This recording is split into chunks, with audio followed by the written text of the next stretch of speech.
സൂര്യോദയ സമയത്ത് കൗരവരും പാണ്ഡവരും യുദ്ധത്തിന് സജ്ജരാകുകയാണ്. ആനകളുടെയും കുതിരകളുടെയും എല്ലാം ദേഹത്ത് ചട്ടകളെല്ലാം വെച്ച് കെട്ടുന്നു. അതുപോലെ തന്നെ രഥങ്ങളെല്ലാം തയ്യാറാക്കുന്നു, കുതിരകളെ പൂട്ടുന്നു, ആയുധങ്ങളെല്ലാം എടുത്ത് തയ്യാറാകുന്നു. യോദ്ധാക്കളെല്ലാം ചട്ട കെട്ടുന്ന ശബ്ദം ഈ രണ്ട് ക്യാമ്പുകളിലും ആ പ്രഭാതത്തിൽ മുഴങ്ങി കേൾക്കാൻ കഴിയുന്നുണ്ട്. എന്നിട്ട് സൈന്യം സജ്ജമായി ഇരുവശങ്ങളിലായി സൈന്യ യുദ്ധഭൂമിയിൽ വന്ന് നിൽക്കുകയാണ്. എന്താണ് കുരുക്ഷേത്ര യുദ്ധത്തിലെ 6-ാം ദിവസം അരങ്ങേറിയത്? നമുക്ക് നോക്കാം കുരുക്ഷേത്രം എന്ന ഈ സീരീസിൻ്റെ 8ാമത്തെ എപ്പിസോഡ്. നമസ്കാരം, ഞാൻ വൈശാഖ്. ടെലിസ്കോപ്പിലേക്ക് സ്വാഗതം.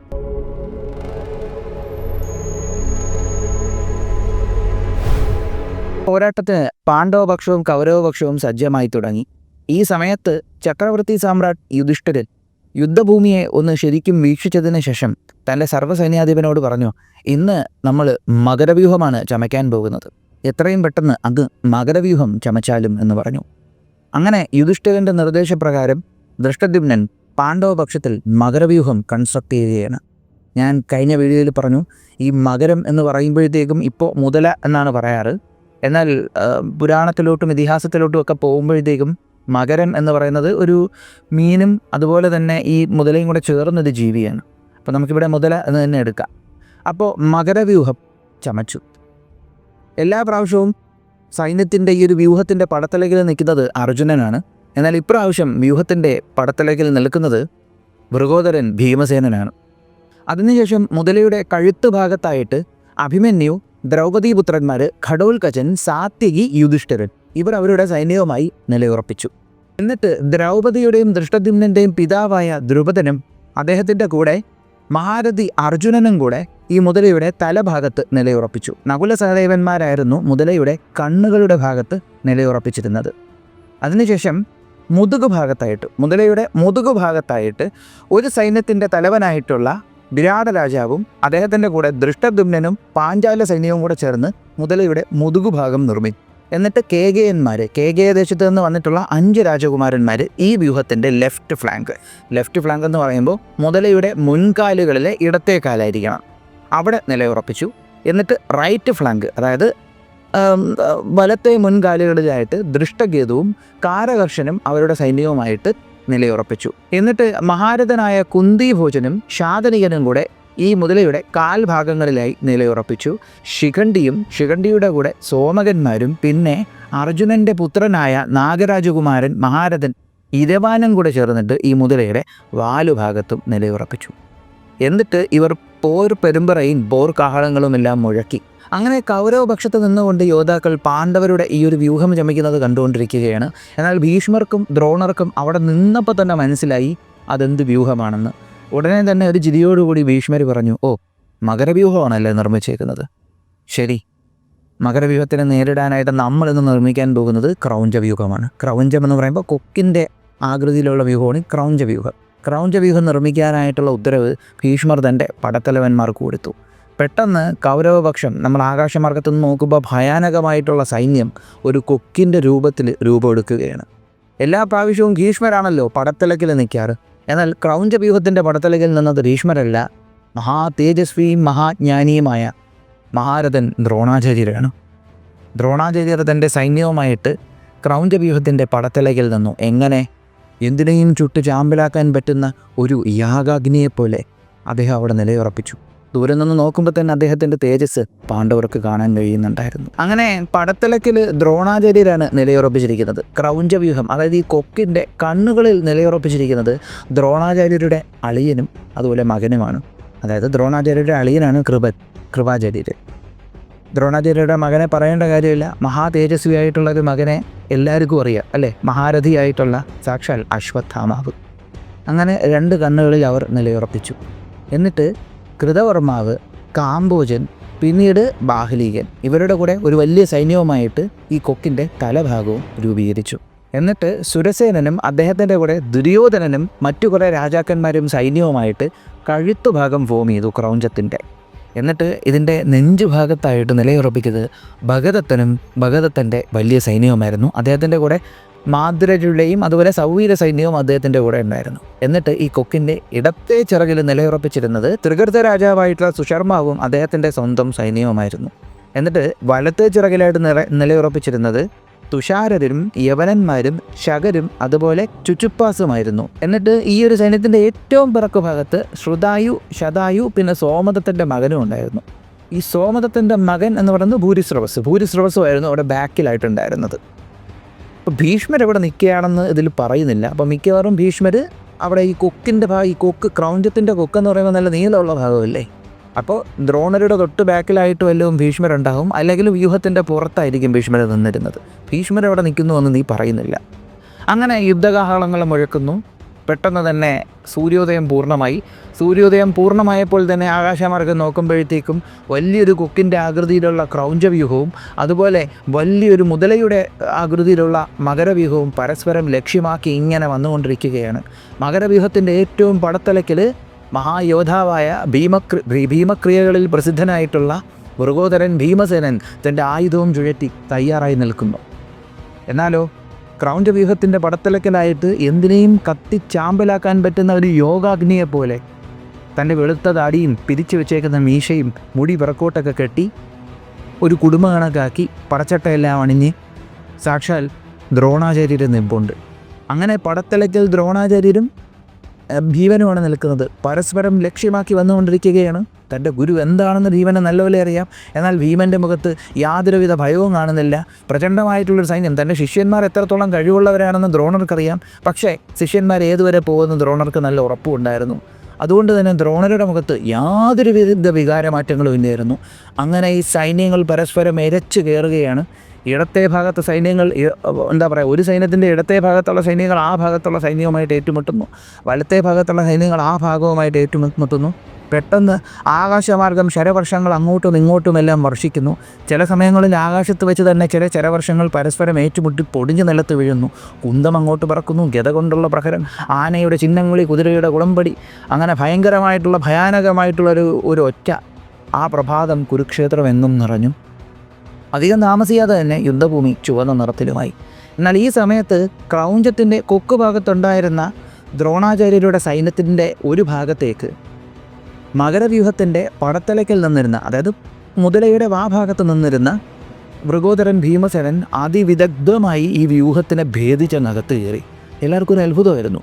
എന്നിട്ട് ദ്രോണരുടെ നേതൃത്വത്തിലുള്ള സൈന്യത്തിനെ ഭീമൻ അട്ടിച്ച് നശിപ്പിക്കാൻ തുടങ്ങി. ഇത് കണ്ട് ദ്രോണർക്കങ്ങോട്ട് സഹിക്കാനാവുന്നതിനപ്പുറം ദേഷ്യം വന്നിട്ട് തുരുതുര അസ്ത്രങ്ങൾ ഭീമന് നേരെ അയച്ചു. അസ്ത്രങ്ങൾ ദ്രോണർ അയച്ചത് പ്രഹരിച്ചു തുടങ്ങിയപ്പോഴാണ് ഭീമൻ തിരിച്ചറിയുന്നത്. ഭീമൻ ആ അസ്ത്രങ്ങൾ നേരിടാൻ തിരിഞ്ഞ സമയത്ത് 9ഓളം അസ്ത്രങ്ങൾ വന്നിട്ട് ഭീമൻ്റെ നേരെ പാഞ്ഞു വന്ന് ഒന്ന് ലക്ഷ്യം പോലും മാറാതെ ഭീമൻ്റെ ദേഹത്തേക്ക് തുളച്ചു. ചിലതെല്ലാം ഭീമൻ്റെ ശക്തമായിട്ടുള്ള കവചത്തിൽ ഇങ്ങനെ തറച്ചിരുന്നുവെങ്കിൽ പോലും മറ്റുള്ളതെല്ലാം കവചവും പിളർന്ന് അകത്തുപോയി. അങ്ങനെ നല്ല വേദനയോടെ ഭീമൻ അവിടെ നിന്നിട്ട് വലിയ വികാരമാറ്റമൊന്നുമില്ലാതെ, ദേഷ്യത്തിനൊരു കുറവുമില്ലാതെ തൻ്റെ വില്ല് ഉയർത്തിയിട്ട് ഊക്കോടെ അസ്ത്രങ്ങൾ ചെയ്ത് ഭാരദ്വാജൻ, അതായത് മഹാരഥിയായിട്ടുള്ള ദ്രോണാചാര്യരുടെ സാരഥിയെ വധിച്ചു കളഞ്ഞു. അപ്പോൾ എല്ലാവരും വിചാരിച്ചു ദ്രോണാചാര്യരുടെ സാരഥിയെ വധിച്ചു കളഞ്ഞാൽ ദ്രോണാചാര്യരുടെ നേരത്തെ സാത്വികിക്കും നേരത്തെ ഭീഷ്മർക്കും പറ്റിയതുപോലെ ഈ രഥം നിയന്ത്രണം വിട്ട് എങ്ങോട്ടെങ്കിലും പോകുന്നു. എന്നാൽ അവിടെ എല്ലാവരെയും അത്ഭുതപ്പെടുത്തുന്നൊരു പ്രകടനം ദ്രോണാചാര്യർ കാണിച്ചു. ദ്രോണാചാര്യർ തൻ്റെ വില്ലൊരു കയ്യിൽ പിടിച്ചിട്ട് മറ്റൊരു കൈ കൊണ്ട് സ്വയം ആ രഥത്തിനെ നിയന്ത്രിക്കാൻ തുടങ്ങി. അങ്ങനെ സാരഥി മരിച്ചിട്ടും ദ്രോണാചാര്യർക്ക് യാതൊരുവിധ വികാരമാറ്റവും ഇല്ലാതെ അദ്ദേഹം സ്വയം ആ രഥത്തിനെ കൺട്രോൾ ചെയ്തു. രഥത്തിനെ നിയന്ത്രിച്ചു എന്ന് മാത്രമല്ല, അദ്ദേഹം പാണ്ഡവ പക്ഷത്തിലെ സൈന്യത്തിനെ മുടിക്കാൻ തുടങ്ങി. എല്ലാവരും നോക്കി നിൽക്കവേ ഒരുമാതിരി പഞ്ഞിൽ തീ കൊണ്ട് കത്തിക്കുമ്പോഴത്തേക്ക് ആ തീ അങ്ങ് ആളി കത്തത്തില്ലേ, അതുപോലെ ദ്രോണാചാര്യരെന്ന് പറയുന്ന ആ ഒരു യാഗാഗ്നിയുടെ തേജസ്സിൽ, ആ ഒരു അഗ്നിയിൽ പാണ്ഡവ സൈന്യം മുട്ടിയാൻ തുടങ്ങി. ഈ സമയത്ത് അർജുനനും ഭീമനും കൂടെ നിന്നിട്ട് കൗരവ സൈന്യം കൂടുതൽ ഭേദിച്ചകത്ത് കയറിയിട്ട് ഒരുപാട് സൈന്യത്തിനെ അർജുനനും ഭീമനും കൂടെ അങ്ങ് നശിപ്പിക്കാൻ തുടങ്ങി. ഭയാനകമായിട്ടുള്ളൊരു പോരാട്ടം അരങ്ങേറിക്കൊണ്ടിരിക്കുകയാണ്. അതായത് ഒരു ഭാഗത്ത് നിന്നുകൊണ്ട് ദ്രോണാചാര്യർ പാണ്ഡവപക്ഷത്തെ മുടിച്ചു തുടങ്ങി. എന്നാൽ മറ്റു രണ്ട് ഭാഗത്ത് നിന്നുകൊണ്ട് യാതൊരുവിധ വികാരമാറ്റവും ഇല്ലാതെ ഭയപ്പെടാതെ അർജുനനും ഭീമനും കൂടെ കൗരവപക്ഷത്തിനെ നശിപ്പിച്ചു തുടങ്ങി. മഹായോദ്ധാവായിട്ടുള്ള ഭീമക്രിയകളിൽ പ്രസിദ്ധനായിട്ടുള്ള വൃഗോദരൻ ഭീമസേനൻ തൻ്റെ വില്ലുയർത്തിപ്പിടിച്ച് അസ്ത്രങ്ങൾ കൊണ്ട് കൗരവപക്ഷത്തിനെ പ്രഹരിച്ചു കൊണ്ടിരിക്കുകയാണ്. ഭീമൻ തൻ്റെ വില്ലും ഉയർത്തിപ്പിടിച്ചുകൊണ്ട് അസ്ത്രങ്ങളുമായിട്ട് ഇങ്ങനെ വരുന്ന വരവ് കണ്ടപ്പോൾ തന്നെ കൗരവപക്ഷം എല്ലാവരും ഭയന്നു. എന്നാൽ അധികം താമസിയാതെ തന്നെ ഭീമന് ചുറ്റും ഒരു കൂട്ടം മഹായോദ്ധാക്കൾ നിൽക്കുന്നത് പോലെ രഥങ്ങൾ വന്ന് അണിനിരന്നു. അത് കൗരവപക്ഷത്തിലെ ധൃതരാഷ്ട്രപുത്രന്മാരായിരുന്നു.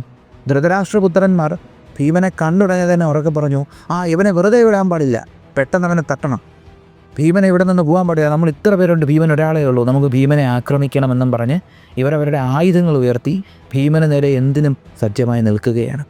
അപ്പോൾ ഇവിടെ വന്നിട്ടുള്ള കൗരവ രാജകുമാരന്മാരെന്ന് പറയുമ്പോഴത്തേക്കും ദുശാസനനുണ്ടായിരുന്നു, ദുർമദനുണ്ടായിരുന്നു, ദുർവിഷഹനുണ്ടായിരുന്നു, ജയനുണ്ടായിരുന്നു, ജയത്സേനനുണ്ടായിരുന്നു, വികർണൻ, ചിത്രസേനൻ, സുദർശൻ, ദുർമദൻ, ചാരുചിത്രൻ, സുവർമനൻ, ദുഷ്കർണൻ, പിന്നീട് കർണനും ഉണ്ടായിരുന്നു. ഈ കർണൻ എന്ന് പറയുമ്പോൾ വിശ്വപ്രശസ്തനായിട്ടുള്ള അംഗരാജൻ കർണനല്ല കേട്ടോ, അദ്ദേഹം ഇതുവരെ യുദ്ധഭൂമിയിലേക്ക് കയറിയിട്ടില്ല.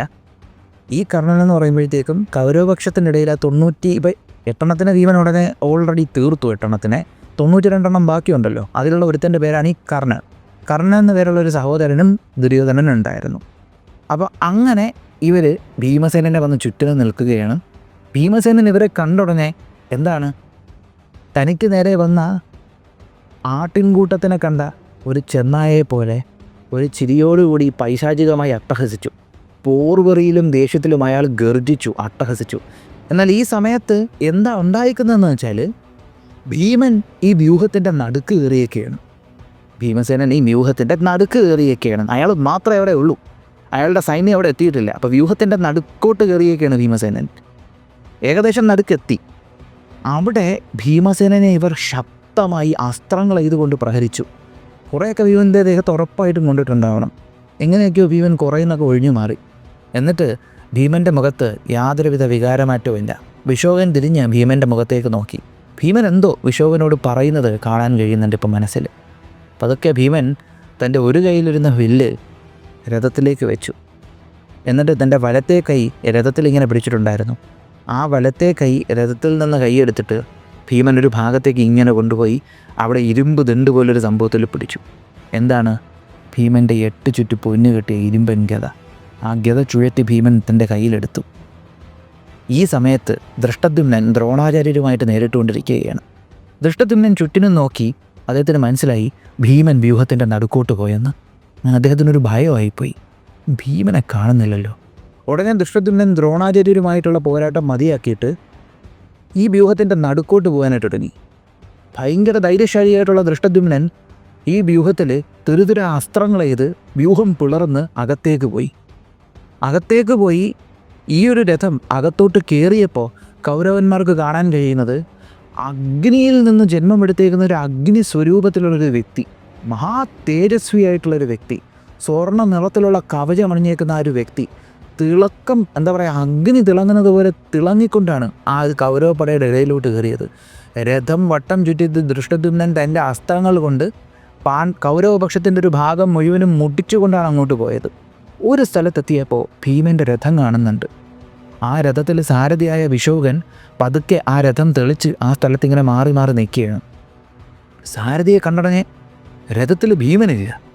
ഇത് കണ്ടപ്പോഴത്തേക്കും ദൃഷ്ടദ്യുമ്നൻ നല്ലതുപോലെ പേടിച്ചു. ദൃഷ്ടദ്യുമ്നൻ്റെ കണ്ണുകൾ നിറഞ്ഞു. ദൃഷ്ടദ്യുമ്നൻ്റെ തൊണ്ട ഇടറാൻ തുടങ്ങി. ദൃഷ്ടദ്യുമ്നൻ്റെ നെഞ്ചൊന്ന് പിടച്ചു. ദൃഷ്ടദ്യുമ്നൻ പെട്ടെന്ന് ഈ രഥം ഭീമൻ്റെ ഒഴിഞ്ഞു കിടക്കുന്ന രഥത്തിലേക്ക് കൊണ്ടുപോയിട്ട് ഭീമൻ്റെ രഥത്തിലിരിക്കുന്ന സാരഥിയോട്, വിശോകനോട്, ഭീമൻ്റെ സാരഥിയുടെ പേരാണ് വിശോകനോട് ദൃഷ്ടദ്യുമ്നൻ കണ്ണീര് കൊണ്ട് ഇടറിയ ശബ്ദത്തിൽ ഭയങ്കര ഇമോഷണലായിട്ട് ചോദിച്ചു, വിശോക, ഭീമൻ എന്തിയെ? ഞാൻ എൻ്റെ പ്രാണനെക്കാട്ടിയും സ്നേഹിക്കുന്ന എൻ്റെ ഭീമൻ എന്തിയെന്നാണ് ചോദിച്ചേ. കാരണം ദൃഷ്ടദ്യുമ്നന് ഭീമനെ ഭയങ്കര ഇഷ്ടമാണ്. ഞാൻ പറഞ്ഞിട്ടില്ല, നേരത്തെ പറഞ്ഞത്, ഭീമനെ ആളുകൾക്ക് ഭയങ്കര ഇഷ്ടമാണ്. ഭീമനെ മത്സരിച്ച ആളുകൾ സ്നേഹിക്കുന്നത് നമുക്ക് കാണാൻ കഴിയുന്നുണ്ട്. ഭീമൻ അതുപോലെയാണ്, തിരിച്ചു എല്ലാവരെയും ഭയങ്കരമായിട്ട് സ്നേഹിക്കും. അങ്ങനെ ദൃഷ്ടദ്യുമ്നൻ ഭയങ്കര സ്നേഹത്തോടെയും വിഷമത്തോടെയും എൻ്റെ പ്രാണനെക്കാട്ടിയും ഞാൻ സ്നേഹിക്കുന്ന എൻ്റെ പ്രിയപ്പെട്ട ഭീമസേനൻ എന്തിയെന്നാണ് ചോദിച്ചേ. അപ്പോൾ വിശോകം പറഞ്ഞു, എനിക്കറിയാൻ വയ്യ രാജാവേ. ഈ കുറച്ചു നേരം മുമ്പ് യുദ്ധത്തിൽ പുള്ളിക്കാരൻ ഗദയും എടുത്തുകൊണ്ട് എൻ്റെ അടുത്തൊരു കാര്യം പറഞ്ഞു. വിശോക, ലവന്മാരെന്നെ തീർക്കാം എന്നുള്ള ആഗ്രഹത്തിൽ വന്നേക്കെയാണ്. ഞാൻ പെട്ടെന്ന് അതിൻ്റെ അകത്ത് പോയി അവന്മാരെ തീർത്തിട്ട് ഇങ്ങ് തിരിച്ചു വരാം. നീ ഇവിടെ കുതിരയെ നിയന്ത്രിച്ച് നിൽക്കാനും പറഞ്ഞ് 8 ചുറ്റു പൊന്നു കെട്ടി അദ്ദേഹത്തിൻ്റെ ആ വലിയ ഗദയും എടുത്തുകൊണ്ട് അദ്ദേഹം ഈ രഥത്തിൽ നിന്നിറങ്ങി കൗരവപക്ഷത്തിൻ്റെ വ്യൂഹത്തിൻ്റെ നടുക്കൂട്ട് ഇടിച്ച് കയറുന്നതും കുറേ എണ്ണം തെറിച്ചു പോണതും മാത്രം ഞാൻ കണ്ട്. പിന്നെ എന്താ സംഭവിച്ചതെന്ന് എനിക്കറിയത്തില്ല. ഞാൻ നല്ലപോലെ പേടിച്ച് നിൽക്കുകയാണ്. വല്ലതും ചെയ്യാൻ പറ്റുമെങ്കിൽ ചെയ്തോ, കാരണം ഞാൻ എന്തോ ചെയ്യാനാ എന്ന് പറഞ്ഞു. അപ്പോൾ ഇത് കേട്ട ഉടനെ ദൃഷ്ടദ്യുമ്നൻ പറഞ്ഞു, ഞാൻ ഈ സൈന്യത്തിൻ്റെ സർവ്വ സൈന്യാധിപനാണ്.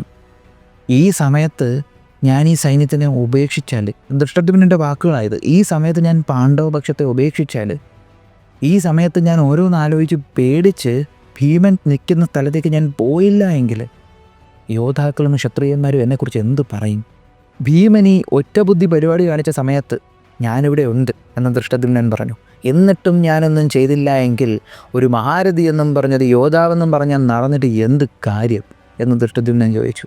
എന്നിട്ട് പറഞ്ഞു, വിശോക, നീ കണ്ടുകൊള്ളുക, കൗരവപക്ഷത്തിൻ്റെ ഈ സൈന്യത്തിനെ പിളർന്നുകൊണ്ട് ഞാൻ അകത്തേക്ക് പോകുന്നത്.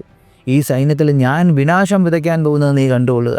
ഞാൻ പോയി ഭീമനെയും കൊണ്ടുവരുന്നതായിരിക്കും. ഭീമനുള്ള സ്ഥലത്തേക്ക് ഞാൻ പോകാൻ പോവുകയായിരിക്കും എന്നും പറഞ്ഞ് പെട്ടെന്ന് തന്നെ ഗർജിച്ചുകൊണ്ട് ദൃഷ്ടദ്യുമ്നൻ തൻ്റെ ഒരു കയ്യിൽ നിന്ന് വില്ല് മറ്റൊരു കയ്യിലേക്ക് മാറ്റി ഒരു 2-3 അസ്ത്രങ്ങളെടുത്ത് ആവനാഴിയിൽ വെച്ച് ഒരു അസ്ത്രം എടുത്ത് കയ്യിൽ വെച്ചുകൊണ്ട് ആ അസ്ത്രം രഥത്തിൻ്റെ ഒരു ഭാഗത്ത് ഇങ്ങനെ തട്ടിയിട്ട് നേരെ പടയുടെ നടുക്കോട്ട് എന്ന് സാരഥിക്ക് ഒരു സിഗ്നൽ കൊടുത്തു.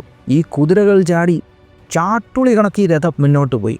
എന്നിട്ട് ഈ സൈന്യത്തിൻ്റെ ഒരു ഭാഗത്തേക്ക് ദൃഷ്ടദ്യുമ്നൻ തൻ്റെ അസ്ത്രം അയച്ചപ്പോഴത്തേക്ക് അവിടെ ഒരു പൊട്ടിത്തെറി ഉണ്ടായി. അതിൻ്റെ നടുക്കൂട്ടി ഇടിച്ചു തെറിപ്പിച്ച് ദൃഷ്ടദ്യുമ്നൻ്റെ രഥം കയറിയിട്ട് പോകുന്നു.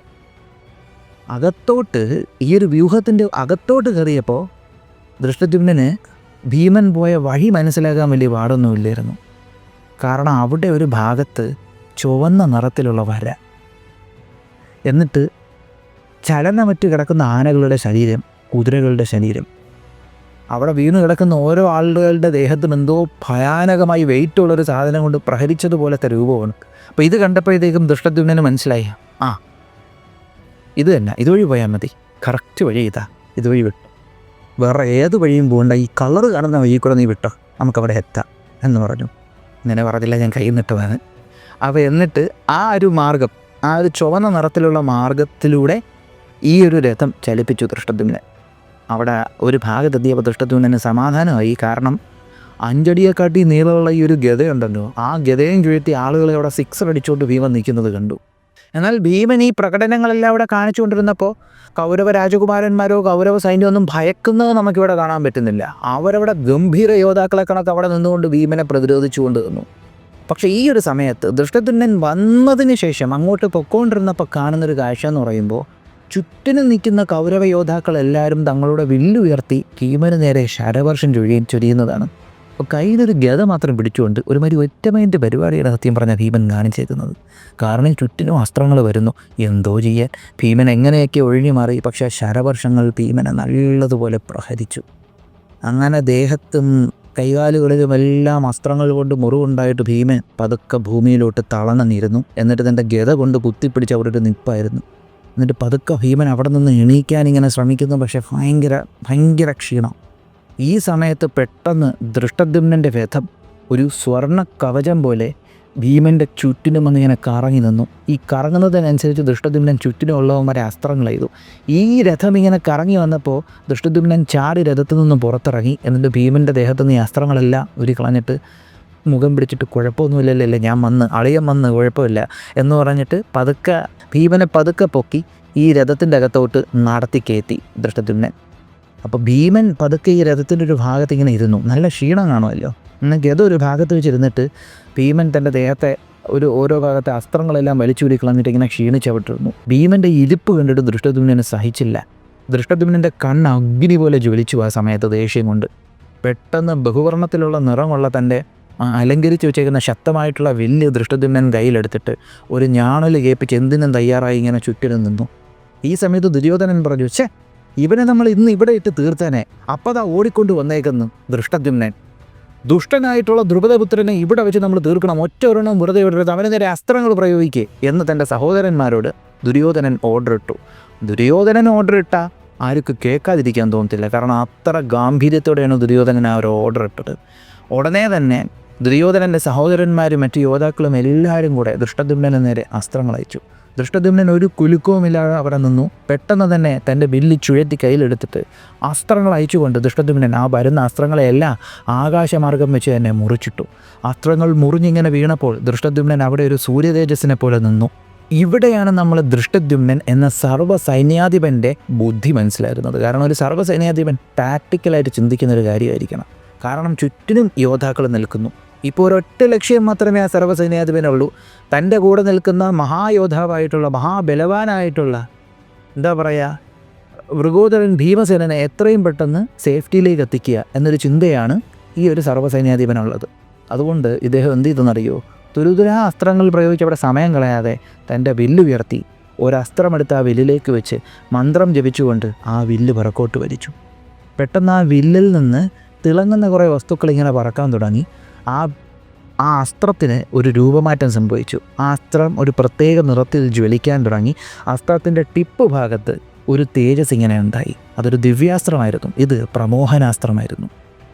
പ്രമോഹനമെന്ന് പറയുന്നുണ്ട്, ചിലയിടങ്ങളിൽ സമ്മോഹനമെന്നും പറയുന്നുണ്ട്. ഈ പ്രമോഹനാസ്ത്രം പ്രയോഗിച്ചാൽ എതിരെ നിൽക്കുന്ന ആളുകളുടെ ബോധം പോകും. അപ്പോൾ പ്രമോഹനമെന്ന് പറയുന്ന ഈ അസ്ത്രം ദൃഷ്ടദ്യുമ്നൻ കൗരവ യോദ്ധാക്കൾക്ക് നേരെ തിരിച്ചു. ഇവർക്ക് മനസ്സിലായി, ഓഹോ ഏതോ ദിവ്യാസ്ത്രമാണ്.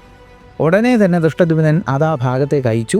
ഈ പ്രമോഹനാസ്ത്രം കറങ്ങി ധൃതരാഷ്ട്രപുത്രന്മാർ നിൽക്കുന്ന സ്ഥലത്തേക്ക് വന്ന് പതിച്ച് അവിടെ ഒരു വിസ്ഫോടനം ഉണ്ടായി. ബഹുനിറത്തിലുള്ളൊരു വിസ്ഫോടനം ഉണ്ടായി. വിസ്ഫോടനം ഉണ്ടായപ്പോഴത്തേക്കും കൗരവ പക്ഷത്തിലുള്ള യോദ്ധാക്കൾ, ദുര്യോധനൻ ഉൾപ്പെടുന്ന യോദ്ധാക്കൾ കൗരവ രാജകുമാരന്മാരുടെ കയ്യിൽ നിന്ന് അവരുടെ ആയുധങ്ങൾ വഴുതി വീഴുന്നു. ഇവർക്കൊരു ബോധമില്ലാതെയാവുന്നു. ഇവരുടെ കണ്ണുകൾ പകുതി അടയുന്നു. ചിലവർ ബോധം കെട്ട് തേർത്തട്ടിൽ വീണു. കുറേ പേർ അവിടെ ഇരിക്കുന്നു. കുറേ പേരൊരു ബോധമില്ലാതെ ടിങ്കിൾ ടിങ്കിൾ ലിറ്റിൽ സ്റ്റാർ എന്നും പറഞ്ഞവരൊരു മൂലയ്ക്ക് ഇരിക്കുന്നു. അങ്ങനത്തെ ഒരവസ്ഥ.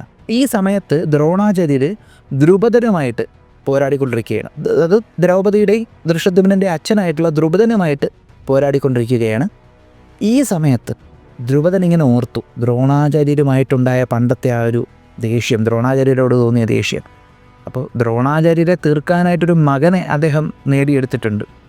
പിന്നെ അത് മാത്രമല്ല, അദ്ദേഹം ഇനി ഇവിടെ നിന്നാൽ ചിലപ്പോൾ ശരിയാവത്തില്ലെന്നും തോന്നിയിട്ടുണ്ടാവും. അതുകൊണ്ട് തന്നെ ദ്രുപദൻ ദ്രോണാചാര്യരുമായിട്ടുള്ള പോരാട്ടത്തിൽ നിന്ന് പിന്മാക്കി. അപ്പോൾ ദ്രുപദനെ പരാജയപ്പെടുത്തിയ ആ ഒരു സന്തോഷത്തിൽ ദ്രോണാചാര്യർ ആ ഒരു പോർവറിയിൽ തൻ്റെ ശംഖ് എടുത്ത് മുഴക്കി. ഈ സമയത്താണ് ദ്രോണാചാര്യർ അറിയുന്നത് ദൃഷ്ടദ്യുമ്നൻ്റെ അസ്ത്രപ്രയോഗത്തിൽ ധൃതരാഷ്ട്രപുത്രന്മാരുടെ ബോധം പോയി അവിടെ ഇരിപ്പുണ്ട്. കൗരവ സൈന്യം പേടിച്ച് ചിന്നിച്ചിതറിയോടെ ഓടെയാണ്. അപ്പോൾ വ്യൂഹഭാഗങ്ങളെല്ലാം പല വഴിക്കിങ്ങനെ പൊക്കോണ്ടിരിക്കുകയാണെന്ന് ദ്രോണാചാര്യർക്ക് മനസ്സിലായി. ആ അസ്ത്രത്തിൻ്റെ ശബ്ദം കേട്ട ദ്രോണാചാര്യർക്ക് മനസ്സിലായി അവിടെ പ്രയോഗിച്ചിരിക്കുന്നത് പ്രമോഹനാസ്ത്രമാണെന്ന്. ഉടനെ തന്നെ ദ്രോണാചാര്യർ ഒരു ഭയത്തിൽ, കാരണം അവരൊക്കെ തീർന്നാൽ ശരിയാവത്തില്ലല്ലോ, അവരൊക്കെ സംരക്ഷിക്കുക എന്നുള്ളൊരു ഡ്യൂട്ടിയാണ് എനിക്കുള്ളത്. ഉടനെ ദ്രോണാചാര്യർ പാഞ്ഞെത്തുകയാണ് തൻ്റെ രഥത്തിൽ ഈ ഒരു പോരാട്ടം നടന്ന സ്ഥലത്ത്. ദ്രോണാചാര്യർ ആ ഭാഗത്തേക്ക് പാഞ്ഞു കയറി വന്ന ആ ഒരു ശബ്ദം കേട്ടിട്ട് ദൃഷ്ടദ്യുമ്നനും ഭീമസേനനും ദ്രോണരെ നോക്കിയ ആ സമയത്ത് ദ്രോണർ അതിവേഗത്തിൽ ചുണ്ടനക്കിക്കൊണ്ട് തൻ്റെ വില്ലിങ്ങനെ വലിച്ചു വെച്ചേക്കുകയാണ്. ദ്രോണരുടെ കയ്യിലിരിക്കുന്ന അസ്ത്രം, ആ അസ്ത്രം ബഹുനിറത്തിൽ ഇങ്ങനെ തിളങ്ങിക്കൊണ്ടിരിക്കുന്നു. തേജസ്സുള്ള ഒരു അസ്ത്രം ദ്രോണർ ഇവർക്ക് നേരെ അയക്കുന്നതിന് പകരം കൗരവപക്ഷത്തിന് നേരെ അയച്ചു. ഇതെന്ത് ഇങ്ങനെ? ആ അസ്ത്രം നേരെ പോയി എവിടെ ദൃഷ്ടദ്യുമ്നൻ പ്രമോഹനാസ്ത്രം പ്രയോഗിച്ചോ അവിടെ ചെന്നിടിച്ച് അവിടെ ആ ഒരു അസ്ത്രം ഒരു ലൈറ്റ് കൊണ്ടുള്ള ഒരു വിസ്ഫോടനം ഉണ്ടായി. പെട്ടെന്ന് ബോധം പോയ കൗരവ രാജകുമാരന്മാർക്ക് പതുക്കെ ബോധം വന്നു തുടങ്ങി. അപ്പോഴാണ് മനസ്സിലായത്, ദ്രോണാചാര്യരുടെ മുഖത്ത് അത് ചിരി കണ്ടപ്പോഴാണ് അവർക്ക് മനസ്സിലായത് ആ പ്രയോഗിച്ചത് പ്രമോഹനാസ്ത്രത്തിനെ കൗണ്ടർ ചെയ്യാനായിട്ടുള്ള പ്രജ്ഞാസ്ത്രമാണെന്ന്. പ്രജ്ഞ എന്ന് പറയുമ്പോൾ ബോധം എന്നാണല്ലോ. അപ്പോൾ ബോധം പോയവർക്ക് ബോധം കൊടുക്കുന്ന മന്ത്രം ആവാഹിച്ചു വിട്ട അസ്ത്രം അവിടെ ചെന്ന് ആ ഒരു എഫക്റ്റ് കൊടുത്തു. ബോധം പോയ ആളുകൾക്കെല്ലാം പതുക്കെ ബോധം വരാൻ തുടങ്ങി. സെൻസ് പോയ ആളുകൾക്കെല്ലാം പതുക്കെ സെൻസൊക്കെ വരാൻ തുടങ്ങി. അവർ പതുക്കെ തേർത്തട്ടിൽ തപ്പി അവരുടെ ആയുധങ്ങളെടുത്ത് ഇങ്ങനെ കൈ പിടിക്കുന്നു. പക്ഷേ എന്താ പറയുക, കറക്റ്റ് ബോധം വന്നുകൊണ്ടിരിക്കുന്നതേ ഉള്ളൂ. എന്നിട്ട് ദ്രോണാചാര്യർ പതുക്കെ ഭീമനെയും ദൃഷ്ടദ്യുമ്നനെയും നോക്കി. അവരുടെ രണ്ടുപേരുടെ മനസ്സിൽ എന്തെങ്കിലും ചെയ്തില്ലെങ്കിൽ പടവും എന്നുള്ള കാര്യം ഉറപ്പായി. കാരണം ദ്രോണരുടെ ആ നോട്ടത്തിലെല്ലാം ഉണ്ടായിരുന്നു. അപ്പോൾ ഈ സമയത്ത് ദൃഷ്ടദ്യുമ്നനും ഭീമനും ദ്രോണരുമൊക്കെ കൗരവന്മാരുടെ ക്രൗഞ്ചവ്യൂഹത്തിൻ്റെ നടുക്കാണ് നിൽക്കുന്നത്. ഇപ്പോൾ വ്യൂഹത്തിൻ്റെ പുറത്തായിട്ട് നിൽക്കുന്ന, അതായത് പാണ്ഡവപക്ഷത്തിൻ്റെ വ്യൂഹത്തിൽ നിൽക്കുന്ന യുധിഷ്ഠിരന് വല്ലാത്തൊരു ഭയം. യുധിഷ്ഠിരന് തൻ്റെ പ്രിയപ്പെട്ട അനുജനായിട്ടുള്ള ഭീമനെ കാണാതെ നെഞ്ചിടിപ്പിക്കനെ കൂടുന്നു. തൻ്റെ സൈന്യത്തിൻ്റെ സർവ്വസൈന്യാധിപനും തൻ്റെ അളിയനുമായിട്ടുള്ള ദൃഷ്ടദ്യുമ്നനെ കാണാതെ ഒരു ഭയം. അപ്പോൾ ഇദ്ദേഹം ഇങ്ങനെ നെഞ്ചിടിപ്പോടുകൂടി ഇരുന്നിട്ട് പെട്ടെന്ന് സിഗ്നൽ കൊടുത്തിട്ട് ആ രാജാവ് തൻ്റെ പടയാളികളെ ഇങ്ങ് വിളിച്ചു. പടയാളികളെ വിളിച്ചിട്ട് 11 മഹായോദ്ധാക്കളെയും ഒരു മഹാരഥനെയും എടുത്തു വിളിച്ചു. ആരൊക്കെയെന്നറിയോ? കേകയ ദേശത്തു നിന്നുള്ള 5 രാജകുമാരന്മാർ, അതുപോലെ ഉപപാണ്ഡവർ 5 എണ്ണം. ഉപപാണ്ഡവർ അറിയാലോ, പഞ്ചപാണ്ഡവർക്ക് ദ്രൗപദിയിലുണ്ട 5 മക്കൾ. ഉപപാണ്ഡവർ 5 പേരെയും വിളിച്ചു. എന്നിട്ട് ദൃഷ്ടകേതുവിനെ വിളിച്ചു. നിങ്ങൾ ഒരുപാട് തവണ ഇപ്പോൾ ദൃഷ്ടകേതു എന്ന് കേട്ടിട്ടുണ്ടാവും. അറിയാത്തവർക്ക് പറഞ്ഞുതരാം. ദൃഷ്ടകേതു എന്ന് പറയുന്നത് ചേതി ദേശത്തിലെ രാജാവാണ്. ശിശുപാലൻ്റെ മൂത്ത മകനാണ് ഈ ദൃഷ്ടകേതു എന്ന് പറയുന്നത്. അപ്പോൾ ശിശുപാലനെ ആരാണെന്ന് പറഞ്ഞു തരേണ്ട കാര്യമില്ല, എല്ലാവർക്കും അറിയായിരിക്കും. അപ്പോൾ ആ ഒരു ശിശുപാലൻ്റെ മൂത്ത മകനാണ് ദൃഷ്ടകേതു, ചേതി ദേശത്തിലെ രാജാവ്. ഇപ്പോൾ ദൃഷ്ടകേതുവിനെയും വിളിച്ചു. എന്നിട്ടൊരു മഹാരഥനെ വിളിച്ചെന്ന് പറഞ്ഞല്ലോ. ആ മഹാരഥൻ ആരാണെന്നറിയും? അഭിമന്യു. അങ്ങനെ അഭിമന്യുവിനെ അടുത്ത് വിളിച്ചിട്ട് പറഞ്ഞു, നിങ്ങൾ പെട്ടെന്ന് പടച്ചട്ടയെല്ലാം കെട്ടി പടകൂട്ടി തയ്യാറായിക്കോ, നിങ്ങളുടെ സൈന്യത്തിന് തയ്യാറായിക്കോ, എന്നിട്ടൊരു വ്യൂഹം ചമച്ച് നിങ്ങൾ യുദ്ധഭൂമിയുടെ നടുക്കോട്ട് വിട്ടോളാൻ പറഞ്ഞു. കാരണം എൻ്റെ മനസ്സ് ശരിയാവുന്നില്ല, അവിടെ ഭീമനും ദൃഷ്ടദ്യുമ്നനും മാത്രമേ ഉള്ളൂ. മക്കളെ നിങ്ങൾ പോയത് സെറ്റാക്ക്, റെഡിയാക്കാമെന്ന് പറഞ്ഞു. അപ്പോൾ യുധിഷ്ഠിരനും അഭിമന്യുവും കൂടെ തന്നെ, യുധിഷ്ഠിരൻ ഒരുപാട് വ്യൂഹങ്ങൾ അറിയാൻ കേട്ടോ. പുള്ളിക്കാരനാണ് മിക്ക ദിവസങ്ങളിലെയും വ്യൂഹങ്ങൾ സെറ്റാക്കിയിരിക്കുന്നത് ഇതുവരെ, അല്ലേ? പുള്ളിക്കാരൻ വ്യൂഹത്തെക്കുറിച്ചെല്ലാം നല്ല ജ്ഞാനമുള്ള വ്യക്തിയാണ്. അപ്പോൾ യുധിഷ്ഠിരൻ്റെ മേൽനോട്ടത്തിൽ തന്നെ ആയിരിക്കണം, അല്ലെങ്കിൽ ഒരുപക്ഷെ അഭിമന്യു തന്നെ ചെയ്തതായിരിക്കും. ഇവരവിടെ വെച്ച് സ്വയം ഈ സൈന്യവുമായിട്ട് ഈ 12 യോദ്ധാക്കൾ, അഭിമന്യു ഉൾപ്പെടുന്ന 12 യോദ്ധാക്കൾ ഒരു വ്യൂഹം തയ്യാറാക്കി. അതിൻ്റെ ആ ഒരു ബഹളത്തിൻ്റെ ഇടയ്ക്ക് അവർ പടകൂട്ടി ഒരു വ്യൂഹം തയ്യാറാക്കി. സൂചിമുഖ വ്യൂഹം. സൂചിമുഖ വ്യൂഹം എന്ന് പറയുമ്പോൾ സൂചിയുടെ ആകൃതിയിലിരിക്കും. അതായത് കട്ടിയുള്ളൊരു വസ്തുവിലേക്ക് തുളച്ച് കയറുക എന്നുള്ള ഉദ്ദേശം തന്നെയാണ്.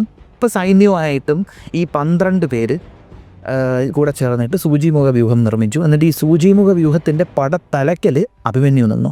മറ്റുള്ളവരുടെ പൊസിഷൻ പറയുന്നില്ല, നമുക്ക് ഇന്ന സ്ഥലങ്ങളിലായിരിക്കും എന്ന് സങ്കല്പിക്കാം. 5 പേര് മിക്കവാറും ഒരു സൈഡിലായിരിക്കും, 5 പേര് മിക്കവാറും ഉപപാണ്ഡവർ ഒരു സൈഡിലായിരിക്കും, ദൃഷ്ടകേതു ബാക്കിലുമായിരിക്കും. അങ്ങനെ ആയിരിക്കണം മിക്കവാറും, അല്ലെങ്കിൽ ഇങ്ങനെ ഓൾട്ടർനേറ്റ് ആയിട്ടായിരിക്കും നിന്നത്. അങ്ങനെ സൂചിമുഖ വ്യൂഹം തയ്യാറാക്കി ഇവർ കൗരവപക്ഷത്തിൻ്റെ ഈ ഒരു വ്യൂഹത്തിനെ തകർത്തുള്ളിലോട്ട് കയറാൻ തുടങ്ങി. സൂചി ഇങ്ങനെ തുളച്ച് കയറുന്നത് പോലെ. ആകാശമാർഗ്ഗം നോക്കുക, ഒരു വ്യൂഹത്തിൻ്റെ ഒരു ഭാഗത്ത് നിന്ന്, ഈ മകരവ്യൂഹത്തിൻ്റെ ഒരു ഭാഗത്ത് നിന്ന് സൂചിമുഖ വ്യൂഹം ഇങ്ങനെ വന്നുകൊണ്ടിരിക്കുകയാണ്. സൂചിമുഖ വ്യൂഹം ഇങ്ങനെ വന്നുകൊണ്ടിരിക്കുമ്പോൾ ചുറ്റിനുമുള്ള സ്ഥലത്തേക്ക് ശരവർഷങ്ങളും അസ്ത്രപ്രയോഗങ്ങളും എല്ലാം ചെയ്ത് അവിടെയുള്ള യോദ്ധാക്കളെ വീഴ്ത്തി ഈ സൂചിമുഖ വ്യൂഹം ക്രൗഞ്ച വ്യൂഹത്തിൻ്റെ നടുക്കോട്ട് ഇങ്ങനെ പൊയ്ക്കൊണ്ടിരിക്കുകയാണ് ഇപ്പോൾ. അപ്പോൾ ഈ സമയത്ത് വ്യൂഹത്തിൻ്റെ ഉള്ളിൽ നേരത്തെ ദ്രോണാചാര്യർ എന്തിനും തയ്യാറായിട്ട് നിൽക്കുന്നു എന്ന് മനസ്സിലാക്കിയ ഭീമനും ദൃഷ്ടദ്യുമ്നനും അവരുടെ ആയുധങ്ങൾ ഉയർത്തി പോരാടി തുടങ്ങിയായിരുന്നു കേട്ടോ. ഈ ഭാഗത്ത് ഈ സമയത്ത് വ്യൂഹത്തിൻ്റെ ഉള്ളിൽ കൗരവപക്ഷത്തിലെ യോദ്ധാക്കൾ ഭീമനെ കണ്ടു പേടിച്ച് ഉറച്ചിരിക്കുകയാണ്. ദൃഷ്ടദ്യുമ്നൻ്റെ അത്രയും സമയത്ത് അവിടെയുള്ള പോരാട്ടം കണ്ടിട്ട് അവർക്ക് അവരുടെ സെൻസുകൾ നശിച്ചിരിക്കുകയാണ്. കാരണം ഇവരുടെ രാജകുമാരന്മാർക്ക് ബോധം വന്നുകൊണ്ടിരിക്കുന്നതേ ഉള്ളൂ. ഇവരാ സമയത്ത് അവിടെ തുടങ്ങി, ദ്രോണാചാര്യരെ നേരിട്ട് തുടങ്ങി, അവിടെയുള്ള ആളുകളെ നേരിട്ട് തുടങ്ങി. ഈ സമയത്ത് ദ്രോണാചാര്യർ തൻ്റെ വില്ല് ചുഴറ്റി ഒരു ഭാഗത്തേക്ക് അസ്ത്രം ചെയ്യാനായിട്ട് ഒരുങ്ങിയ സമയത്ത് ഒരുപാട് അസ്ത്രങ്ങൾ കൗരവപക്ഷത്തിൻ്റെ ഒരു ഭാഗത്തു നിന്ന് ഇരച്ചു കയറി ഇങ്ങനെ വന്ന് കൗരവപക്ഷത്തിൻ്റെ മറ്റൊരു ഭാഗത്തിലേക്ക് തറയ്ക്കുകയാണ്. 1, 2 ഒന്നുമല്ല, എണ്ണാൻ പറ്റാത്ത അസ്ത്രങ്ങൾ. എന്നിട്ട് കൗരവപക്ഷത്തിൻ്റെ അവിടെ ഒരു നിലവിളിയും ബഹളവും അതുപോലെ തന്നെ ഒരു വിസ്ഫോടന ശബ്ദമൊക്കെ കേൾക്കുകയാണ്. ഇവർ വെട്ടിത്തിരിഞ്ഞ് അങ്ങോട്ട് നോക്കി, കൗരവപക്ഷത്തിലുള്ള എല്ലാവരും ഒരു സൂചി തുളച്ച് കയറി വരുന്നത് പോലെ സൂചിമുഖ വ്യൂഹം കയറി വരുന്നു. അതിൻ്റെ പടത്തലയ്ക്കൽ അഭിമന്യു നിൽക്കുന്നു. അഭിമന്യുവിനെ കണ്ടതും ദൃഷ്ടദ്യുമ്നനും അതുപോലെ വൃകോദരൻ ഭീമസേനനും ഒരു സന്തോഷമായി. ചെറുക്കൻ കൊള്ളാം, സൂപ്പർ തന്നെ എന്നുള്ള ഒരു സന്തോഷം. അതിൻ്റെ കൂട്ടത്തിൽ ദൃഷ്ടദ്യുമ്നന് ഇനിയും സന്തോഷം കൂടെയാണ്. കാരണം ദൃഷ്ടദ്യുമ്നൻ്റെ സഹോദരിയുടെ പുത്രന്മാർ 5 പേരും ഇവിടെയുണ്ട്. അപ്പോൾ ഒരു പ്രൗഡ് അങ്കിൾ മൊമെൻറ്റ് ഇവിടെ അദ്ദേഹത്തിനുണ്ടായി. ഇവരങ്ങോട്ട് കയറി വന്ന് ചുറ്റിനും വട്ടം വെച്ച് വൃകോദരൻ്റെയും ദൃഷ്ടദ്യുമ്നൻ്റെയും അടുത്തോട്ട് ഈ വ്യൂഹം മാറി ഇവരെല്ലാവരും കൂടെ വന്നങ്ങ് നിന്നു. സർക്കിൾ ഇങ്ങനെ വട്ടം കൂടി വന്നങ്ങ് നിന്നു ഈ രഥങ്ങൾ. അങ്ങനെ വന്ന് നിന്നപ്പോഴത്തേക്കും ദൃഷ്ടദ്യുമ്നന് പെട്ടെന്ന് ശ്രദ്ധ പോയത് വില്ലുയർത്തിപ്പിടിച്ച് നിൽക്കുന്ന ദ്രോണാചാര്യരെയാണ്. ഉടനെ തന്നെ ദൃഷ്ടദ്യുമ്നൻ കേകയ ദേശത്തുണ്ടായിരുന്ന ഒരു രാജകുമാരനെ വിളിച്ചിട്ട് ഭീമസേനനെ പിടിച്ച് നിൻ്റെ രഥത്തിൽ കയറ്റിക്കൊള്ളാൻ പറഞ്ഞു. അങ്ങനെ കേകയ ദേശത്തിലെ ആ രാജകുമാരൻ ഭീമസേനനെ ദൃഷ്ടദ്യുമ്നൻ്റെ രഥത്തിൽ നിന്ന് ആ രഥത്തിലേക്ക് കയറ്റി. ദൃഷ്ടദ്യുമ്നൻ്റെ രഥത്തിൽ നിന്ന് ഭീമസേന ആ രഥത്തിലേക്ക് പോയിട്ട് തൻ്റെ ആയുധം ഉയർത്തി എന്തിനും തയ്യാറായിട്ട് അവിടെ നിന്നു. എന്നിട്ട് ദൃഷ്ടദ്യുമ്നൻ പാഞ്ഞ് ദ്രോണാചാര്യയുടെ നേരെ ചെന്നു. പക്ഷെ ദൃഷ്ടദ്യുമ്നൻ ഇങ്ങനെ പാഞ്ഞു കയറി വരുന്നത് ദ്രോണർക്ക് അത്ര സഹിച്ചില്ല. ദ്രോണരുടനെ തൻ്റെ അസ്ത്രം എടുത്തിട്ട് അവിടെ ബ്രോഡ് ഹെഡ്, നല്ല വലിയ വായുള്ള അസ്ത്രം എടുത്തിട്ട് വലിച്ചു പിടിച്ച് ദൃഷ്ടദ്യുമ്നന് നേരെ അയച്ചു. ആ അസ്ത്രം കറക്റ്റ് ദൃഷ്ടദ്യുമ്നൻ്റെ വില്ലങ്ങ് മുറിച്ചു കളഞ്ഞു. എന്നിട്ട് ഉണ്ട ചോറിന് നന്ദി കാണിക്കണം, അങ്ങനെ തന്നെ ഇവിടെ പറയുന്നത്. കാരണം ഒരുപാട് സുഖസൗകര്യങ്ങളും ഭക്ഷണവും എല്ലാം കൗരവരുടെ കയ്യിൽ നിന്ന് ദ്രോണാചാര്യർക്ക് കിട്ടിയിട്ടുണ്ട്. അത് ഓർത്തിട്ട് തൻ്റെ രാജാവിനോട് നീതി കാണിക്കണമെന്ന് ഓർത്തിട്ട് ദ്രോണർ ഒരു മയവും ഇല്ലാതെ ശരവർഷം ദൃഷ്ടദ്യുമ്നന് നേരെ തൂയി. ദൃഷ്ടദ്യുമ്നൻ പെട്ടെന്ന് തന്നെ ആ വില്ലെടുത്ത് കളഞ്ഞിട്ട് അടുത്ത വില്ലെടുത്തിട്ട് 70ഓളം അസ്ത്രങ്ങൾ ഒന്നിനു പിന്നാലെ ഒന്നായിട്ട് അയച്ചു ദ്രോണാചാര്യർക്ക് നേരെ വിട്ടു. അപ്പോൾ ഈ വരുന്ന ശരവർഷങ്ങളെ നശിപ്പിച്ച് കുറേ അസ്ത്രങ്ങൾ ബാക്കി ദ്രോണാചാര്യരുടെ അടുത്തേക്ക് വന്നു. ദ്രോണാചാര്യർ തൻ്റെ കൈവഴക്കം കൊണ്ട് ആ അസ്ത്രങ്ങളെയെല്ലാം പ്രഹരിച്ച് നിലത്തിട്ടു. എന്നിട്ട് വീണ്ടും ദൃഷ്ടദ്യുമ്നൻ്റെ വില്ല് മുറിച്ചു കളഞ്ഞു. എന്നിട്ട് ദേഷ്യം വന്ന് ദ്രോണാചാര്യർ വീണ്ടും അസ്ത്രങ്ങൾ അയച്ചു. 4 അസ്ത്രങ്ങൾ വന്ന് ദൃഷ്ടദ്യുമ്നൻ്റെ കുതിരകളെ വധിച്ചു. 1 അസ്ത്രം വന്ന് ദൃഷ്ടദ്യുമ്നൻ്റെ സാരഥിയെയും വധിച്ചു. ഈ സമയത്ത് അഭിമന്യുവിൻ്റെ രഥം അവിടെ പെട്ടെന്നെത്തി. ദൃഷ്ടദ്യുമ്നൻ ആ രഥത്തിൽ നിന്ന് ചാടി അഭിമന്യുവിൻ്റെ രഥത്തിലേക്ക് കയറി. എന്നിട്ട് ഭീമസേനൻ, ദൃഷ്ടദ്യുമ്നൻ, അഭിമന്യു, ഉപപാണ്ഡവർ, കേകയന്മാരിൽ നിന്ന് 5 പേര്, ചേതി രാജാവായിട്ടുള്ള ദൃഷ്ടകേതു, ഇവരെല്ലാവരും നോക്കി നിൽക്കവേ ദ്രോണാചാര്യർ അവിടെ നിന്നുകൊണ്ട് അവിടെ വന്ന പാണ്ഡവ സൈന്യത്തിനെ നശിപ്പിക്കാൻ തുടങ്ങി. അന്ന് അഭിമന്യു മനസ്സിലാക്കിയിട്ടുണ്ടാവും പ്രഗത്ഭനും മഹാരഥിയുമായ തൻ്റെ അച്ഛനെ ട്രെയിൻ ചെയ്ത തൻ്റെ അച്ഛൻ്റെ ഗുരു ആരാണെന്ന്. അന്ന് ദൃഷ്ടദ്യുമ്നൻ മനസ്സിലാക്കിയിട്ടുണ്ടാവും തൻ്റെ അവതാര ലക്ഷ്യം ചെറുതൊന്നുമല്ല, അതിഭയാനകമായിട്ടുള്ള ഒന്നാണ്. ഭീമസേനൻ അവിടെ ദ്രോണാചാര്യരുടെ തേജസ് വീണ്ടും വീണ്ടും കണ്ടുകൊണ്ട് നിൽക്കുകയാണ്. ദ്രോണാചാര്യർ ഒരു കയ്യിൽ നിന്ന് വില്ല് മറ്റൊരു കയ്യിലേക്ക് മാറ്റി അസ്ത്രങ്ങളിങ്ങനെ തുരുതുരാ ഇതുകൊണ്ട് നിൽക്കുന്നു. അസ്ത്രം എടുത്ത് എയ്യുന്നതും അടുത്ത അസ്ത്രം എടുക്കുന്നതും തമ്മിലുള്ള ഗ്യാപ്പ് കാണാൻ പറ്റുന്നില്ല. അത്രത്തോളം വേഗതയിൽ ദ്രോണാചാര്യർ ഒരു അസ്ത്രം എടുത്ത് തൊടുക്കുമ്പോൾ അവിടെ നിന്ന് 10 അസ്ത്രങ്ങൾ വരുന്നത് പോലെ അത്രത്തോളം കൈവേഗത്തിൽ ആകാശം മുഴുവനും ദ്രോണാചാര്യരുടെ രഥത്തിൽ നിന്നിങ്ങനെ സ്പ്രെഡ് ചെയ്ത് അസ്ത്രങ്ങളിങ്ങനെ നിറഞ്ഞു വന്ന് പാണ്ഡവ സൈന്യത്തിനെ ലക്ഷ്യം വെച്ച് തന്നെ ദ്രോണാചാര്യർ വീഴ്ത്തുന്നു. ഈ സമയത്ത് ചുമപ്പും മഞ്ഞയും കലർന്ന ഒരു നിറത്തിലായിരുന്നു ആ യുദ്ധഭൂമി. ആകാശത്ത് കാർമേഘങ്ങളുണ്ട്. ദ്രോണർ അയക്കുന്ന അസ്ത്രങ്ങൾ വന്ന് പാണ്ഡവപക്ഷത്തെ മുച്ചൂട് മുടിക്കുന്നത് അവർ കണ്ടു. അത് വരുന്നത് അസ്ത്രങ്ങളാണോ അതോ ദ്രോണരുടെ തപശക്തിയും തേജസ്സുമാണോ എന്ന് ഇവർക്ക് സംശയം തോന്നിപ്പോയി. കാരണം ഒരു മഹായോഗിയാണ് ദ്രോണർ. ദ്രോണർ അയക്കുന്ന അസ്ത്രങ്ങളിൽ ഉറപ്പായിട്ടും അദ്ദേഹത്തിൻ്റെ ഊർജ്ജവും ഉണ്ടായിരുന്നായിരിക്കാം. അങ്ങനെ ആ അസ്ത്രങ്ങൾ അവിടെ പ്രയോഗിച്ചു. തിളങ്ങുന്ന അസ്ത്രങ്ങളാണ് വന്ന് അവിടെ വീണുകൊണ്ടിരുന്നത്. ആ പ്രയോഗം കണ്ടിട്ട് ഇവർ ഭയന്നുകൊണ്ട് തിരിഞ്ഞു നോക്കിയപ്പോൾ കാണുന്ന കാഴ്ച, ഇവർ പതുക്കെ ദ്രോണരെ തിരിഞ്ഞു നോക്കിയ ആ സമയം തന്നെ ആകാശത്ത് മൂടിയിരുന്ന മേഘം ചെറുതായിട്ടൊന്ന് മാറി അവിടെ നിന്ന് സൂര്യവെളിച്ചം വന്ന് പതിച്ചത് ദ്രോണർ നിൽക്കുന്ന സ്ഥലത്ത്. ഇവർ ദ്രോണരെ നോക്കിയപ്പോൾ ഇപ്പോൾ അവർക്ക് കാണാൻ കഴിയുന്നത് ആ സൂര്യവെളിച്ചത്തിൽ ദ്രോണരുടെ രഥം തിളങ്ങുന്നതാണ്. ദ്രോണരുടെ വില്ല് വജ്രായുധം പോലെ തിളങ്ങിക്കൊണ്ടിരിക്കുന്നു. ദ്രോണരുടെ പൊൻചട്ടയും അതുപോലെ തന്നെ ആ സൂര്യവെളിച്ചത്തിൽ ഇങ്ങനെ തിളങ്ങുന്നു. വെള്ള വസ്ത്രവും വെള്ളത്താടിയും വെള്ള മീശയും വെള്ള മുടി ഇങ്ങനെ പിറക്കോട്ട് കുടുമ കണക്ക് ദ്രോണർ കെട്ടിവെച്ചിട്ടുണ്ട്. ആ ഒരു രൂപവും നിന്നങ്ങ് തിളങ്ങുകയാണ്.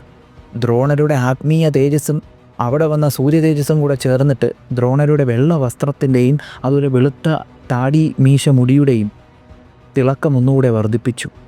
ഒരു സൂര്യനെക്കാട്ടിയും തിളങ്ങുന്ന ഒരു ജ്യോതി, ഒരു ജ്യോതിസ് ആ യുദ്ധഭൂമിയുടെ നടുക്ക് നിൽക്കുന്നത് പോലെ ദ്രോണർ തൻ്റെ വില്ല് താഴ്ത്തിപ്പിടിച്ചുകൊണ്ട് പാണ്ഡവരെ ഇങ്ങനെ നോക്കിക്കൊണ്ട് നിൽക്കുന്നു. ഇനിയും ദ്രോണർ നോക്കിയാൽ അദ്ദേഹത്തിൻ്റെ കണ്ണിലെ തേജസ് കൊണ്ട് പാണ്ഡവർ ഭസ്മമായി പോകുമോ എന്നവരാലോചിച്ചു. ഈ ഒരു സമയത്ത് കൗരവ യോദ്ധാക്കൾ ദ്രോണർക്ക് ജയ് വിളിച്ചു.